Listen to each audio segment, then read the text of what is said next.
I notice that sometimes business leaders think a little small, not so much in terms of their goal, but sometimes a little bit narrow in terms of tools that they have available, ways that they can access their team, and things that they can accomplish that are so much bigger than oftentimes they put out on the table.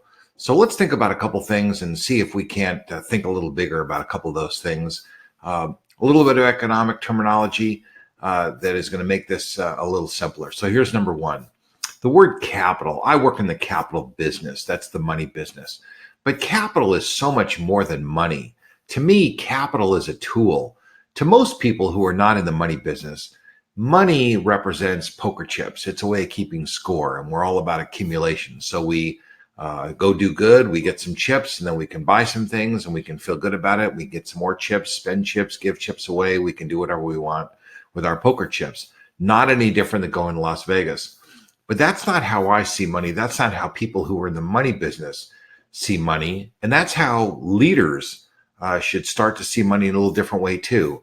And so let's think about this. To me, money is a tool, just in exactly the same way that a gardener uses a shovel, or a plumber uses a wrench, or anybody else, a carpenter uses a saw, or a baker uses a pan.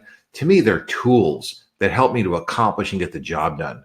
So money is a mechanism for accomplishing something, whatever the something is. And that can be anything. But to me, it's about buying companies, buying real estate, buying assets, and then we enhance those assets and we sell them for more. So money is nothing more than a tool. But there are so many more tools in our businesses that we have access to. We might have access to human capital, which are the people inside of our businesses. It could be the intellectual capital. And the intellectual capital, or IP, sometimes intellectual property, are the assets, the trademarks, the registrations, and the different kinds of things, the patents that we have. And those are very important assets that we can leverage too. But it might be more than that. They may be intangible assets. Those could be things like the culture of our company. It could be the secrets of our company, just the way that our company does business. We could have other types of assets. We could have social capital. We could have relational capital, reputational capital. So, as we go through our day and we create a network, the way that people think of us is our reputation. It takes years to build up that reputational capital, and we need to leverage it. We have political capital. So there's a lot of different kinds of capital, and the best leaders understand that they need to pull the right tool out of their toolbox at the right time.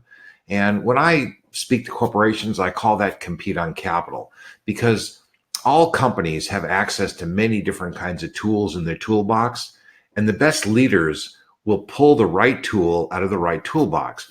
It's no different than somebody running a high school play. I think of everything this way, that the job of the leader is a lot like running a high school play. And your job is to cast the right people into the right job. Some people are going to sing, some people are going to dance, some people are going to have long lines, some are going to have short lines.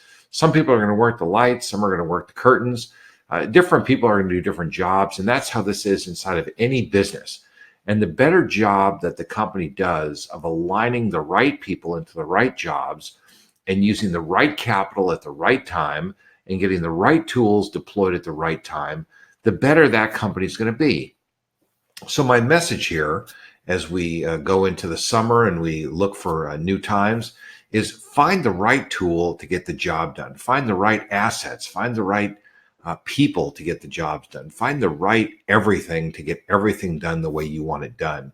And if it's not working that way, you have a couple of choices. One is make changes. Two is get some help to help you to see things in a different way. That might be sounding boards. It might be masterminds. It could be organizations, consultants, advisors. It could be a number of different things, either inside your organization or outside. But now is a great time of the year to go and make some changes, because we have a lot of time ahead of us this year, and there's a lot happening on the horizon that's very strong, very powerful. The economy is good, and it's a great time for you to use the tools in a good way. So go out, make this happen, take this information, profit from the inside, the insights, the information that we provide to you. Go out and stake your claim.